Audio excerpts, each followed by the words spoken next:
അശുദ്ധാത്മാവും ബാധിച്ച മനുഷ്യരെയും യേശുക്രിസ്തു സൗഖ്യമാക്കുന്നുണ്ട്. This morning we heard about the two personality that enters the life of God's child. ദൈവത്തിന്റെ മക്കളായി തീർന്ന രണ്ട് വ്യക്തികളെ കുറിച്ച് ഇന്ന് പ്രഭാതത്തിൽ നാം കേൾക്കുകയുണ്ടായല്ലോ. So I have come to remind myself and to remind you that the image of God is in you.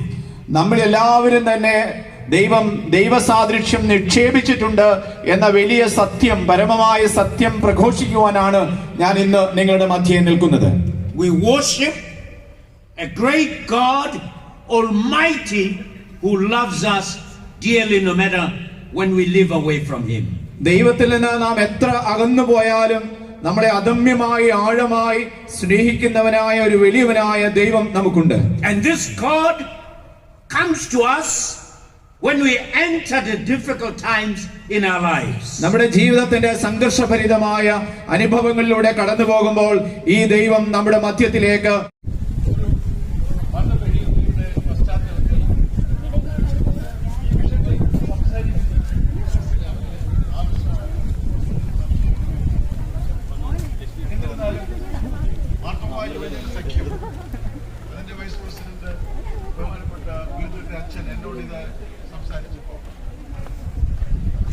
ഇതിനെന്തോ പ്രസക്തി ഉണ്ടല്ലോ. ഈ വിഷയം എങ്ങനെ പ്രസക്തമായി? ഈ വിഷയത്തെ കുറിച്ച് ഞാൻ സംസാരിക്കുമ്പോൾ ഈ വിഷയം ഇന്ന് സമകാലീന ഭാരതത്തിൽ, കേരളത്തിൽ ചർച്ച ചെയ്യേണ്ട ആവശ്യമുണ്ട് എന്ന് ജോസഫ് മാർ ബർണബാസ് മെത്രാപ്പൊലീത്ത അധ്യക്ഷനായിട്ടുള്ള മാർത്തോമാ യുവജന സഖ്യത്തിന് എന്തുകൊണ്ട് വളരെ പ്രസക്തമാണ്.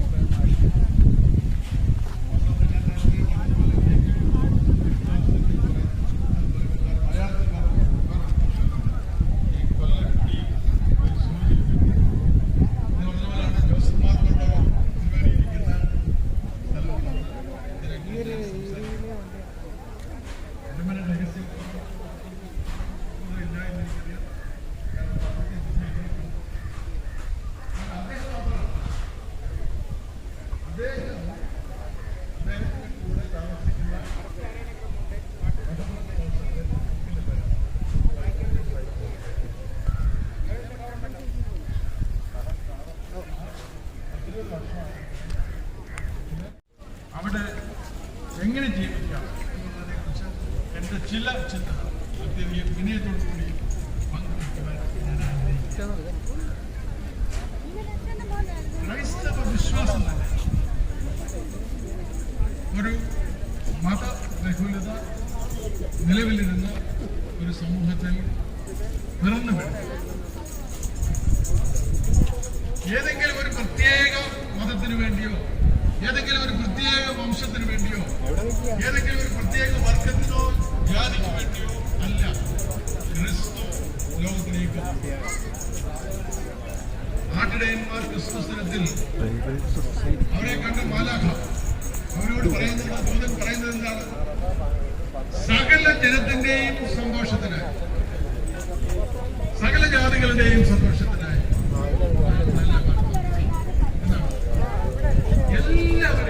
എല്ലാവരെയും ഉൾക്കൊള്ളുന്ന ഒരു സമീപനം നമ്മുടെ അതുപോലെ തന്നെ നാം വിശ്വസിക്കുന്ന ദൈവം സർവ്വചരാചരങ്ങളെയും സൃഷ്ടിച്ച ദൈവമാണ്. നമ്മുടെ ചുറ്റും കാണുന്ന എല്ലാവരും, എല്ലാ മനുഷ്യരും ദൈവത്തിന്റെ സന്തതികളാണ്. അങ്ങനെ എല്ലാവരും ദൈവ സൃഷ്ടികളാണെങ്കിൽ എല്ലാവരും മതം ഏതായാലും, ജാതി ഏതായാലും, വംശം ഏതായാലും, വർഗം ഏതായാലും എല്ലാവരും ദൈവമക്കളാണ് എന്നുള്ള കാര്യം തിരിച്ചറിയുക. അപ്പൊ നമുക്ക് വേറൊരു മതത്തിൽ വിശ്വസിക്കുന്ന ആളുകൾക്കുള്ള സമീപനം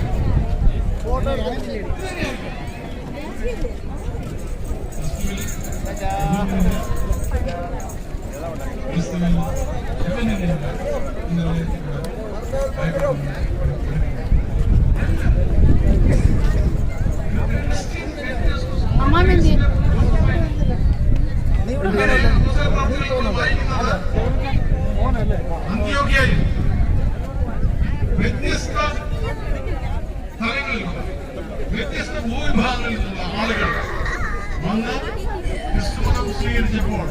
അന്നാണ് അന്ത്യോക്യയിൽ വെച്ചാണ് ക്രിസ്ത്യാനികളെ ആദ്യമായി ക്രിസ്ത്യാനി എന്ന് വിളിക്കാൻ. അപ്പൊ അങ്ങനെ വ്യത്യസ്തമായിട്ടുള്ള ജീവിത സാഹചര്യങ്ങളിൽ ജീവിക്കുന്ന ആളുകളുമായിട്ട് ഇടപെടുക എന്നുള്ളത് ക്രൈസ്തവ സഭയുടെ ആദ്യകാലം സാക്ഷ്യം നൽകുന്നു.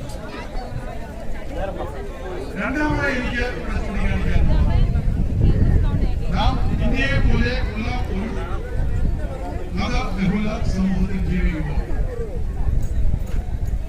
let us be proud to be Indian. Let us be proud to be Christian. And let us be proud to be Indian Christians. ഇത് വളരെ പ്രധാനമാണ്. ഇന്ത്യയുടെ ചരിത്രം പരിശോധിച്ചാൽ, ഇന്ത്യയിലെ ക്രൈസ്തവ പ്രവർത്തനം പരിശോധിച്ചാൽ, ഇതിൽ രണ്ടും നമുക്ക് നമ്മുടെ സാറല്ലേ നമുക്ക് അഭിമാനിക്കാവുന്നതാണ്. ക്രൈസ്തവർ ഈ രാജ്യത്ത് നൽകിയിട്ടുള്ള സംഭാവന, ഈ രാജ്യത്തിന്റെ സ്വാതന്ത്ര്യ പ്രസ്ഥാനത്തിന്, നവോത്ഥാനത്തിന്, ഈ രാജ്യത്തിന്റെ പുരോഗമനത്തിന്, ഈ രാജ്യത്തെ ഭാഷകളുടെ വികസനത്തിന്, ഈ രാജ്യത്തെ വിജ്ഞാനത്തിന്റെ വിന്യാസത്തിന് ഒക്കെ അവിടെ ഉണ്ട്. ക്രൈസ്തവ സഭ നൽകിയിട്ടുള്ള സംഭാവന അത്യന്തം മഹത്തരമാണ്. സ്വാതന്ത്ര്യ സമരത്തിന്റെ ക്രൈസ്തവ വലിയ പങ്കാളികളാണ്. നാം ഇവിടെ ഈ മാരാമണ്ഡ മഠത്തിൽ നമ്മൾ സംസാരിക്കുന്നു. ഈ മാരാമണ്ഡുകാരനായ ഒരാള് ആ ഗാന്ധിജിയുടെ കൂടെ ഡണ്ടി മാർച്ചിൽ ആ 78 പേരെ സംബന്ധിച്ചിട്ടുള്ളൂ. ഡണ്ടി മാർച്ചിൽ ആ 78 പേരാണ് ഉപ്പു സത്യാഗ്രഹം 1950 സത്യാഗ്രഹത്തിൽ 78 പേര് മാത്രമാണ് ഗാന്ധിജിയുടെ കൂടെ. അതിലൊരാൾ ഈ നമ്മൾ സംസാരിക്കുന്ന ഇവിടെ കൂടിയിരിക്കുന്ന അതാണ് ഈ നാടിന്റെ സംസ്കാരം. ഗാന്ധിജി അദ്ദേഹത്തിന് വീട്ടിൽ വരാൻ വേണ്ടി വരാറുണ്ട്. അപ്പൊ അങ്ങനെ ഇന്ത്യൻ സ്വാതന്ത്ര്യ സമരത്തിൽ ഞാൻ സംസാരിക്കുന്നത് ദേവനന്ദയിൽ സ്വാതന്ത്ര്യ ആശ്രമത്തിന്റെ നടത്തുകാരനായിട്ട് വളരെ കാലം ഗാന്ധിജിയുടെ ജീവിതകാലം. അപ്പൊ അങ്ങനെ ഒരാൾ വരെ ഞാൻ പറഞ്ഞതേ ഉള്ളൂ. ധാരാളം ആളുകൾ സ്വാതന്ത്ര്യ സമരം, കേരളത്തിലെ നവോത്ഥാന പ്രസ്ഥാനം, ഇതൊക്കെ നമ്മൾ പരിശോധിക്കുകയാണെങ്കിൽ ധാരാളം ആളുകൾ, ധാരാളം വ്യക്തികൾ, ഇബ്രാഹിം അൽഫാൻ, മാത്യൂസ് മാർട്ടിനേഷ്യസ്, ചാവറ കുര്യാക്കോസ് ഏലിയാസ് അച്ഛൻ, ഇവരെല്ലാവരും തന്നെ എന്തെല്ലാം രീതിയിലാണ് കേരള സമൂഹത്തിന്റെ വളർച്ചയ്ക്ക് വേണ്ടി, ഇന്ത്യക്ക് വേണ്ടി എന്തെല്ലാം സംഭാവനകളാണ് ഇവരെല്ലാം ചെയ്തത്. So let us be proud. Let us be proud of the fact that we are Christians, that we are Indians.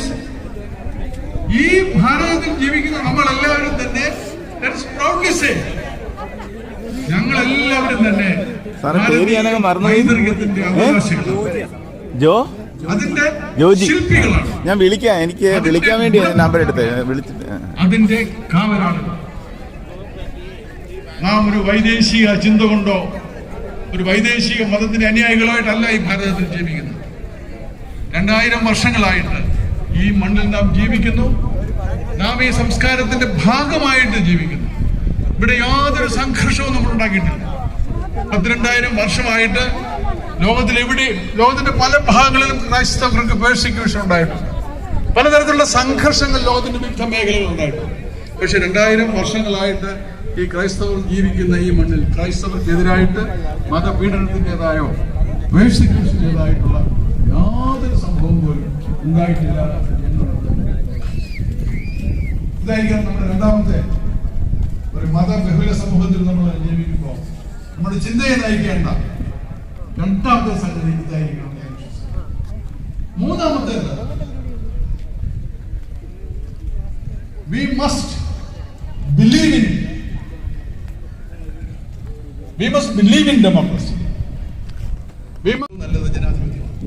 എല്ലാവരുടെയും അസന്നിഗ്ധമായിരിക്കും, എല്ലാവർക്കും ഇടമില്ലാത്ത രീതിയിൽ അവരുടെ അഭിപ്രായം പറയാനും അഭിപ്രായം തിരഞ്ഞെടുക്കാൻ, പുതിയ ഒരു അഭിപ്രായത്തിലേക്ക് മാറാൻ, അവരവരുടെ മനസാക്ഷിയുടെ സൂക്ഷിപ്പുകാരായിട്ട് മാറാൻ, അവർക്ക് ഇഷ്ടമുള്ള വിശ്വാസം തിരഞ്ഞെടുക്കാൻ, അനിയന്ത്രിതമായി അവർക്ക് ഇഷ്ടമുള്ള വിശ്വാസം തിരഞ്ഞെടുക്കാനുള്ള സ്വാതന്ത്ര്യം ഓരോ വ്യക്തികൾക്കും നൽകുന്ന all men are created equality. 8 Kollam മുമ്പുണ്ടായിരുന്നത് founded അവർക്ക് ചെല്ലാൻ പറ്റിയിട്ടില്ല. ബ്രിട്ടൻ ഇതുവരെ ചെന്നിട്ടില്ല. ഇന്ത്യ ചെന്നു. 25 വർഷം കൊണ്ട് നമുക്ക് വലിയ പുരോഗതി ഉണ്ടായിട്ടുണ്ട്, വലിയ നേട്ടം ഉണ്ടായിട്ടുണ്ട്. എന്തുകൊണ്ടാണ് അങ്ങനെ അത്രയും പുരോഗതി ഉണ്ടായത്? തമ്മിൽ കലഹിക്കാതെ. ഞാൻ പലപ്പോഴും ചിന്തിക്കാറുണ്ട്, ഇന്ത്യയിലെ എല്ലാ ആളുകളും, ഇന്ത്യയിൽ ഒരു ഭൂരിപക്ഷമില്ല. ഇന്ത്യയിലെ എല്ലാ ആളുകളും ഒരു തലത്തിൽ അല്ലെങ്കിൽ മറ്റൊരു തലത്തിൽ ഒരു ന്യൂനപക്ഷമാണ്. മതവും സംസ്കാരവും ജാതിയും ഭാഷയും എടുത്താൽ നമ്മൾ ഓരോരുത്തരും ഇതിന് ഏതെങ്കിലും ഒരു ന്യൂനപക്ഷത്തിൽ എല്ലാം. നമ്മൾ മതത്തെക്കുറിച്ച് ചിന്തിക്കണം, ജാതിയെക്കുറിച്ച് ചിന്തിക്കണം, ഭാഷയെക്കുറിച്ച് ചിന്തിക്കണം. ഏതെങ്കിലും ഭാഷാ ന്യൂനപക്ഷത്തിൽപ്പെടാത്ത ആരും കാണില്ല, ഏതെങ്കിലും ജാതി ന്യൂനപക്ഷത്തിൽപ്പെടാത്ത ആരും കാണുന്നില്ല. ഞാൻ ഏതെങ്കിലും ഒന്നിൽ ഭൂരിപക്ഷത്തിലാണെങ്കിൽ മറ്റൊന്നിന്റെ പരിഗണനയിൽ ഞാൻ ന്യൂനപക്ഷത്തിലായിരിക്കും.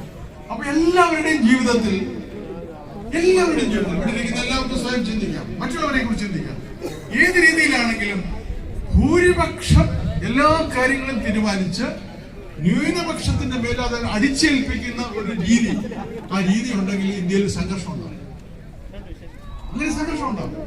ആ സംഘർഷം വന്നാൽ ഞാൻ നേരത്തെ ചൂണ്ടിക്കാണിച്ചിട്ടുള്ള വലിയ പുരോഗതി നടക്കില്ല. നമ്മുടെ സമയം മുഴുവനും വേറൊരാളെ ഇല്ലാതാക്കാൻ നമ്മൾ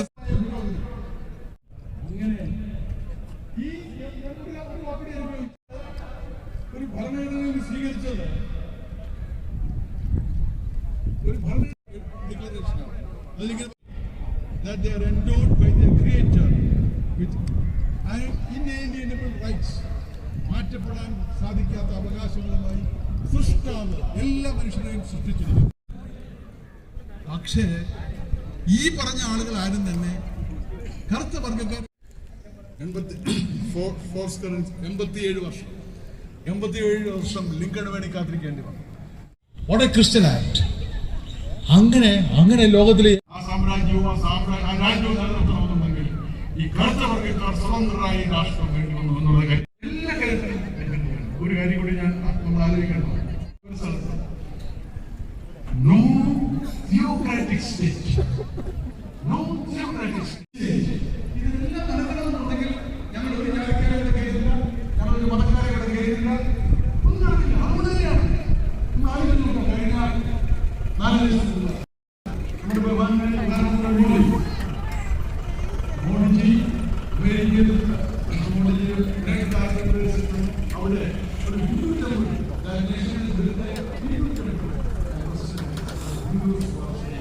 ഒരു അങ്ങനെയാണ് രാഷ്ട്രങ്ങൾ വളരുന്നത്. ചെറിയ ന്യൂനപക്ഷങ്ങളെ ഇല്ലാതാക്കിയത്, അവരെ പ്രോത്സാഹിപ്പിച്ച് അവരും ഞങ്ങളുടെ ഭാഗമാണ്. ഞങ്ങളുടെ നാടിന്റെ വളർച്ചയ്ക്കും ഇവർ നൽകുന്ന സംഭാവനകളെ ഞങ്ങൾ അംഗീകരിക്കുന്നു. അവരുടെ സംസ്കാരത്തിൽ ഞങ്ങൾക്ക് വിശ്വാസമില്ലായിരിക്കാം.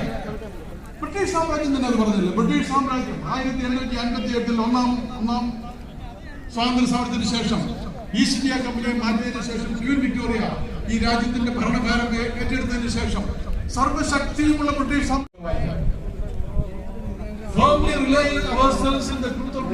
ഞാൻ ക്രിസ്ത്യാനിയാണ്, ഞാൻ അതിൽ വിശ്വസിക്കുന്നു.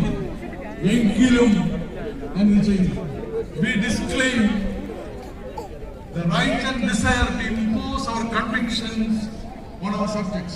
എന്റെ പ്രജകളുടെ എന്റെ വിശ്വാസം ഞാൻ അടിച്ചേൽപ്പിക്കില്ല എന്ന് ഞാൻ ഓർക്കുന്നു.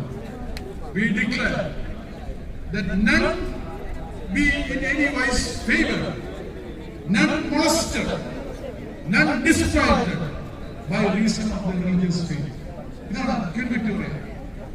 സൂര്യനെ ശ്രമിക്കുന്ന ബ്രിട്ടീഷ് സാമ്രാജ്യത്തിന്റെ സർവാധികാരിയായിരുന്ന രാജ്ഞി പറയുക, അധികാരമില്ല, ആയുധമില്ല, പക്ഷേ സമാധാനപൂർണമായ ഒരു രാജ്യം നിലനിൽക്കണമെന്നുണ്ടെങ്കിൽ എല്ലാവരുടെയും നമ്മുടെ വിശ്വാസം അടിച്ചേൽപ്പിച്ചാൽ നടക്കില്ല എന്ന് തിരിച്ചറിഞ്ഞു ഒരു മാറ്റമുണ്ട്. And it is our father will. ആഗ്രഹിക്കുന്നു that our subjects of whatever race or creed, അവർ ഏത് വംശമായിക്കൊള്ളട്ടെ വിശ്വാസമായിക്കൊള്ളട്ടെ, they will be freely and impartially admitted to offices of our service. ഈ ബ്രിട്ടീഷ് സാമ്രാജ്യത്തിലെ എല്ലാ ജോലികൾക്കും എന്റെ പ്രജകളായിട്ടുള്ള എല്ലാവർക്കും അവരുടെ ജാതി എന്തായിരിക്കട്ടെ, വംശം എന്തായിരിക്കട്ടെ, എന്ന് പറയുന്നത് ന്യൂനപക്ഷങ്ങളുടെ അവകാശങ്ങള്, ന്യൂനപക്ഷങ്ങളുടെ സംരക്ഷണം, ഇവയെല്ലാം തന്നെ മഹത്തായ കാര്യങ്ങളാണ്. അത് നമ്മുടെ എന്തെങ്കിലും പ്രത്യേക അവകാശമല്ല. ഇത് നമ്മുടെ അവകാശത്തെക്കാൾ കൂടുതലായിട്ട് എല്ലാവരുടെയും സമത്വത്തിന്റെ പ്രശ്നമാണ്. എല്ലാവരും സമന്മാരാണ്. ഒരർത്ഥത്തിൽ ഞാൻ സമനല്ല എന്ന് ഭരണം നിശ്ചയിച്ചാൽ പല പല അസമത്വങ്ങൾക്ക് അംഗീകാരം ലഭിക്കപ്പെടും. അതുകൊണ്ട് സമത്വം പരിരക്ഷിക്കപ്പെടണം. അതുകൊണ്ട് ജനാധിപത്യം സംരക്ഷിക്കണം. അതുപോലെ തന്നെ വളരെ പ്രധാനമായ ഒരു കാര്യമാണ് ബഹുതല സമൂഹത്തിൽ നമ്മൾ ജീവിക്കുമ്പോൾ സമയം അധികരിച്ചിരിക്കുന്ന ഒന്ന്, എവിടെ ഏതെങ്കിലും കാരണവശാൽ നമുക്കെതിരെ എന്തെങ്കിലും ഒരു പ്രശ്നം ഉണ്ടായാൽ ഉടനെ അതിനെതിരായിട്ട് തീവ്രവാദം, ഭീകരവാദം, ലോകത്തിന്റെ ചരിത്രം നമുക്ക് പരിശോധിച്ചാൽ അറിയാം. തീവ്രവാദം കൊണ്ടും ഭീകരവാദം കൊണ്ടും ഒരു പ്രശ്നവും അവസാനിച്ചിട്ടില്ല. ഏതെങ്കിലും ഒരു കമ്മ്യൂണിറ്റിയോ ഏതെങ്കിലും ഒരു മതത്തിന്റെയോ വിശ്വാസികൾ വേറൊരു മതത്തിലുള്ള ആളുകൾ, അവർ ന്യൂനപക്ഷമായിക്കൊണ്ട് ഭൂരിപക്ഷമായിക്കൊണ്ട് അവരെ ആരെയെങ്കിലും ആക്രമിക്കുകയോ എന്തെങ്കിലും അവിചാരിതമായ എന്തെങ്കിലും സംഭവം എന്നെ നിങ്ങൾ നശിപ്പിച്ചാൽ ഞാൻ നിങ്ങളെയും നശിപ്പിക്കുമെന്നുള്ള ചിന്ത, അങ്ങനെ പോയ ഒരു രാജ്യവും പുരോഗമിച്ചിട്ടില്ല എന്ന് മാത്രമല്ല, ഭീകരതയുടെ മൂടുപടം ഏതെങ്കിലും മതം അണിഞ്ഞാൽ ആ മതത്തിന്റെ വിശ്വാസത്തെ നഷ്ടം. Credibility of the religion itself will be lost. So ഒരു മതത്തിനെ സംരക്ഷിക്കാൻ വേണ്ടി നമ്മുടെ മുമ്പിലേക്ക് വരുന്ന ഒരു ഭീകരവാദി യഥാർത്ഥത്തിൽ ആ മതത്തിന്റെ അന്തകനാണ്, അതിന്റെ സംരക്ഷകനാണ്. കാരണം മതങ്ങളെല്ലാം വിശ്വസിക്കുന്നത് എല്ലാവർക്കും വേണ്ടി നല്ല കാര്യമാണ്. കൊല്ലാനും കൊള്ള നടത്താനും ഒന്നും ഒരു മതവും നമ്മളെ പ്രേരിപ്പിക്കുന്നില്ല. അതുകൊണ്ട് ഈ ഒരു വളരെ പ്രധാനപ്പെട്ട സംഗതിയാണ് ഭീകരത. അത് ഏതെങ്കിലും ഒരു മതത്തിന്റെ കുത്തകയൊന്നുമല്ല. ലോകചരിത്രം പരിശോധിച്ചാൽ ക്രിസ്ത്യാനികൾ ഭീകരരായിട്ടുണ്ട്. ചാവേർ എന്നുള്ള വാക്ക് തന്നെ മലയാളത്തിലുണ്ടെന്ന് ആലോചിച്ച് നോക്കണം. ചാവേർ, ഇംഗ്ലീഷിൽ പോലും വാക്കില്ല. ചാവേർ എന്നുള്ള വാക്ക് മലയാളത്തിലുണ്ട്. ഇവിടെ ചാവേറുകൾ ഉണ്ടായിരുന്നു. മാമാങ്കത്തിന്റെ കഥ വായിച്ചാൽ നമുക്ക് കാണാം ചാവേർ അവിടെയുണ്ട്, മക്കളുണ്ട്. അപ്പൊ എല്ലാ സെലറ്റ്സ് എന്ന് പറയുന്നത് അന്ന് ഇസ്രായേലിൽ റോമൻ സാമ്രാജ്യത്തിനെതിരായിട്ട് ഇങ്ങനെ ഭീകരത നടത്തിക്കൊണ്ടിരുന്ന കുറച്ചാളായിരുന്നു. അതിലൊരു സൈമൺ ക്രിസ്തുവിന്റെ കൂടെ കൂടിയ ഒരാളാണ്.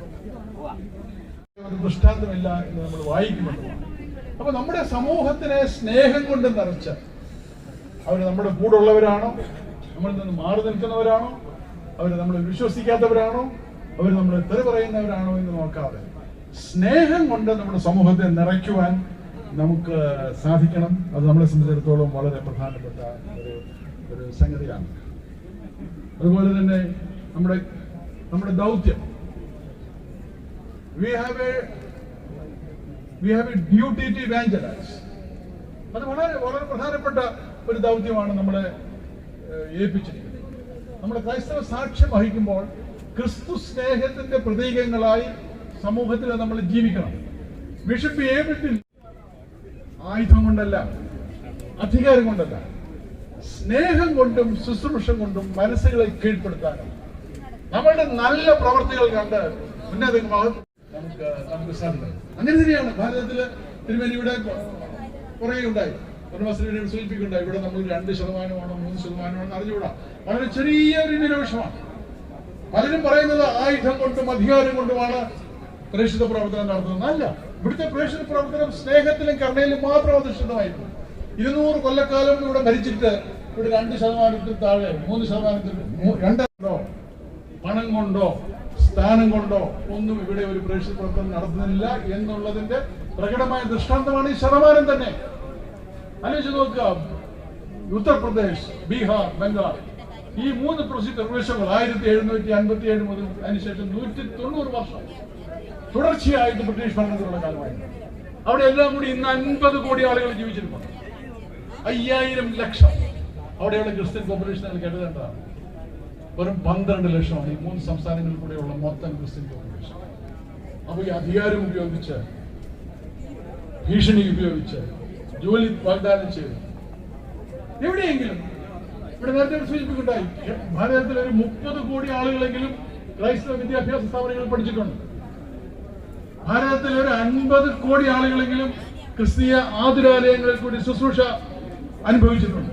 ഇവരാരെങ്കിലും ഏതെങ്കിലും ഒരു വിദ്യാഭ്യാസ സ്ഥാപനത്തിലോ ഏതെങ്കിലും ആതുരാലയത്തിലോ നിങ്ങളെ ചികിത്സിക്കണമെങ്കിൽ, നിങ്ങൾക്ക് പഠിക്കണമെന്നുണ്ടെങ്കിൽ നിങ്ങൾ ക്രിസ്ത്യാനിയാകണമെന്ന് ആരെങ്കിലും എന്തെങ്കിലും പറഞ്ഞതായിട്ട് ഒരു ആരോപണമെങ്കിലും നമ്മൾ കേട്ടിട്ടുണ്ട്?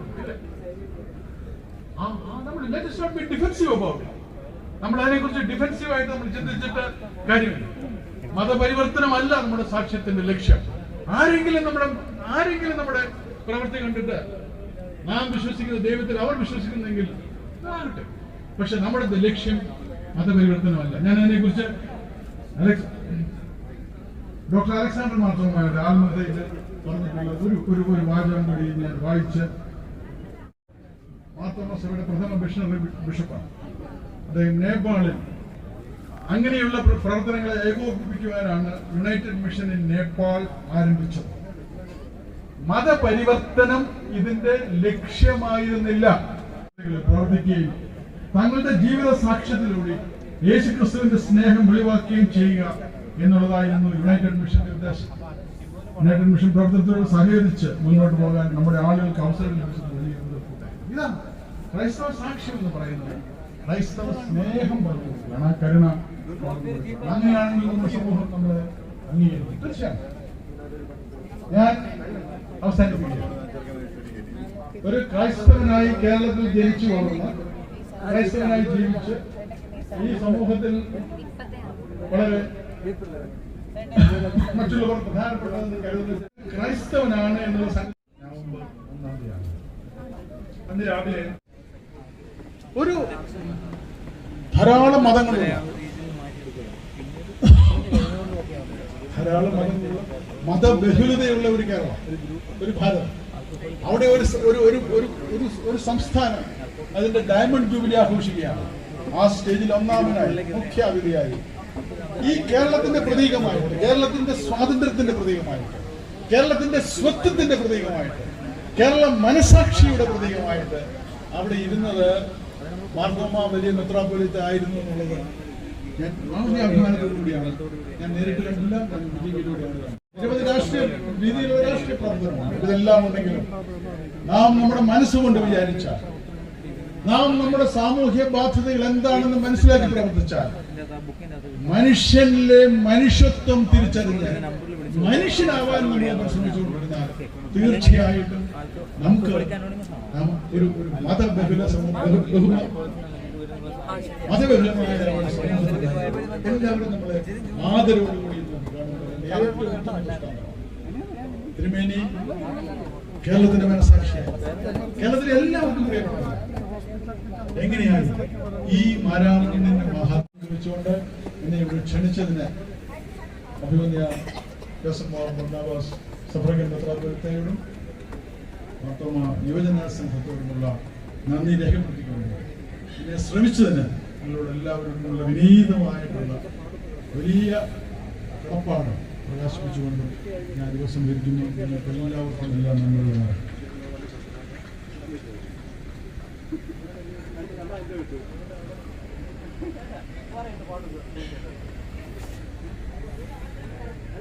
യൗവനകാലത്തിൽ സൃഷ്ടാവിനെ ഓർത്തുകൊള്ളുകയെന്ന് നിരന്തരം വചനത്തിലൂടെ ഞങ്ങളെ പ്രചോദിപ്പിക്കുന്നവനായ ഞങ്ങളുടെ ദൈവമായ കർത്താവെ, ഈ അനുഗ്രഹീതമായ സായാഹ്നത്തിനായി ഞങ്ങളെ സ്തുതിക്കുന്നു, വാഴ്ത്തുന്നു. യുവേദിയുടെ 3-ാം മീറ്റിംഗിൽ വ്യാപരിച്ച ദൈവമേ നിന്റെ കൃപയ്ക്കായി സ്തുതിക്കുന്നു. മലങ്കര മാർത്തോമ സുറിയാനി സഭയ്ക്കായി ഓരോ യുവജനങ്ങളെയും യേശുക്രിസ്തുവിനെ സ്വന്തം രക്ഷിതാവും കർത്താവും ദൈവവുമായി സ്വീകരിക്കുവാൻ സത്യത്തിനായി ജനഹൃദയങ്ങളിലേക്ക് ദൈവമേ നിന്റെ വചനത്തെ നിറയ്ക്കുന്ന മാരാമൺ കൺവെൻഷനായും ഞങ്ങൾ അങ്ങേക്ക് നന്ദി കരയറ്റുന്നു. ഈ വേദിയുടെ ഇന്നത്തെ മീറ്റിംഗിൽ വ്യാപരിച്ച നിന്റെ എല്ലാ കൃപകൾക്കായും ഞങ്ങൾ അങ്ങേക്ക് സ്തുതി അർപ്പിക്കുന്നു.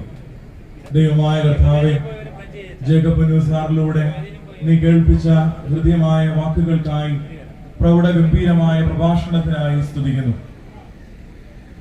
വ്യക്തി ജീവിതത്തിലും ഔദ്യോഗിക ജീവിതത്തിലും കഴിഞ്ഞ നാളുകളിൽ ജേക്കബ് ന്യൂസാറിലൂടെ കേരളത്തിന് ഭാരതത്തിനൊക്കെ ലഭിച്ച നല്ല മാതൃകകൾക്കായി, മൂല്യങ്ങൾക്കായി സ്തുതിക്കുന്നു. ഇന്നത്തെ പ്രഭാഷണത്തിലും മതബഹുലമായ ഒരു സാമൂഹിക പരിസരത്തിൽ ക്രൈസ്തവ സാക്ഷ്യം ജനാധിപത്യത്തെ ചേർത്ത് പിടിക്കണമെന്നും സ്നേഹിക്കണമെന്നും മനുഷ്യത്വത്തിന്റെ ഭാവം ഉൾക്കൊള്ളണമെന്നും ഓർമ്മിപ്പിച്ചതിനായി ദൈവമേ ഞങ്ങൾ അങ്ങയെ സ്തുതിക്കുന്നു. എങ്കിലും ദൈവമേ, ഈ കാലഘട്ടത്തിൽ പലപ്പോഴും മതത്തിന്റെ പേരിലുള്ള വേർതിരിവുകളും മുതലെടുപ്പുകളും വളരെ സജീവമായി ഞങ്ങൾക്ക് മുൻപിൽ ദൃശ്യമാകുമ്പോൾ അതിന്റെ എല്ലാ ശ്രമങ്ങളെയും പ്രതിരോധിക്കുവാനും ആർജവമുള്ള തലമുറയാക്കണമേ എന്ന് ഞങ്ങൾ പ്രാർത്ഥിക്കുന്നു. ക്രൈസ്തവ മൂല്യങ്ങളിൽ ഉൾക്കൊണ്ടുകൊണ്ട് അർത്ഥവത്തായ ക്രൈസ്തവ സാക്ഷ്യം നിർവഹിക്കാൻ ദൈവമേ എല്ലാവരെയും ഇടയാക്കണമേ. അനുഗ്രഹീതമായ നേതൃത്വം നൽകിയ അഭിനയ മെത്രാപ്പോലീത്ത തിരുമേനിക്കായും സഹോദരൻ മെത്രാപ്പോലീത്ത തിരുമേനിക്കായും ദൈവമേ നിന്നോട് അപേക്ഷിക്കുന്നു. സാന്നിധ്യം കൊണ്ട് ഞങ്ങളെ ആശീർവദിച്ച സറാഫീം തിരുമേനിക്കായി പ്രാർത്ഥിക്കുന്നു. ഇന്ന് ദൈവമേ ഈ മീറ്റിംഗിൽ പങ്കെടുത്ത എല്ലാവരെയും നിന്റെ കരങ്ങളിലേക്ക് സമർപ്പിക്കുകയാണ്. ചെറുതും വലുതുമായ ശുശ്രൂഷകളിലൂടെ ഈ മീറ്റിങ്ങുകളെ ധന്യമാക്കിയ എല്ലാവരുടെയും പരിശ്രമങ്ങളെ ദൈവമേ നീ വാഴ്ത്തണമേ. ഈ മീറ്റിങ്ങുകളിലൂടെ എല്ലാം ഈ കാലഘട്ടത്തെ ഏറ്റവും ചലനാത്മകമായി മുൻപോട്ട് നയിക്കുവാൻ ദൈവമേ യുവജന സഖ്യത്തെ നീ ഇടയാക്കണമേ.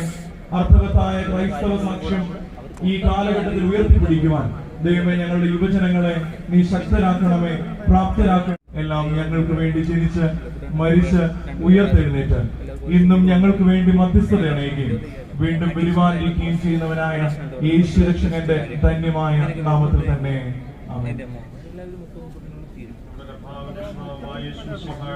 പിതാവായ ദൈവത്തിന്റെ സ്നേഹം പരിശുദ്ധാത്മാവിന്റെ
നിങ്ങളൊന്ന് ഇങ്ങോട്ട് ഇറങ്ങി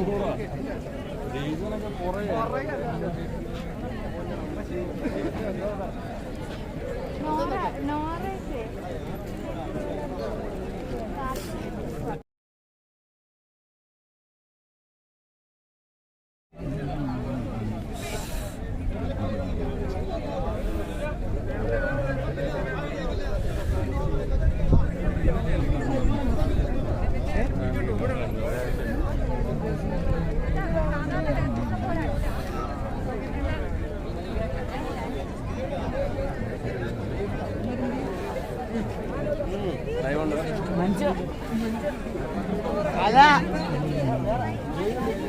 ജോയിസ്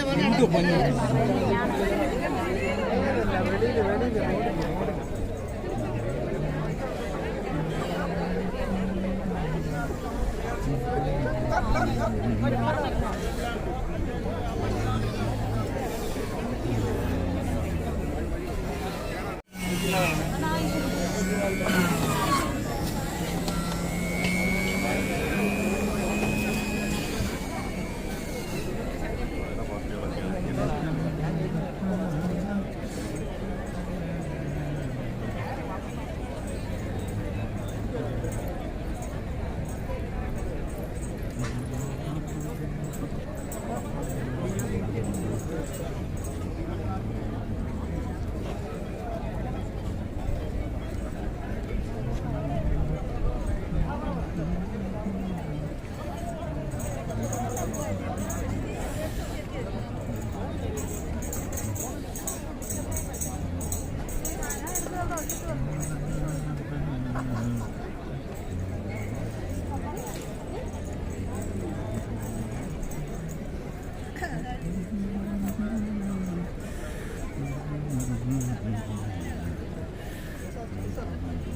you.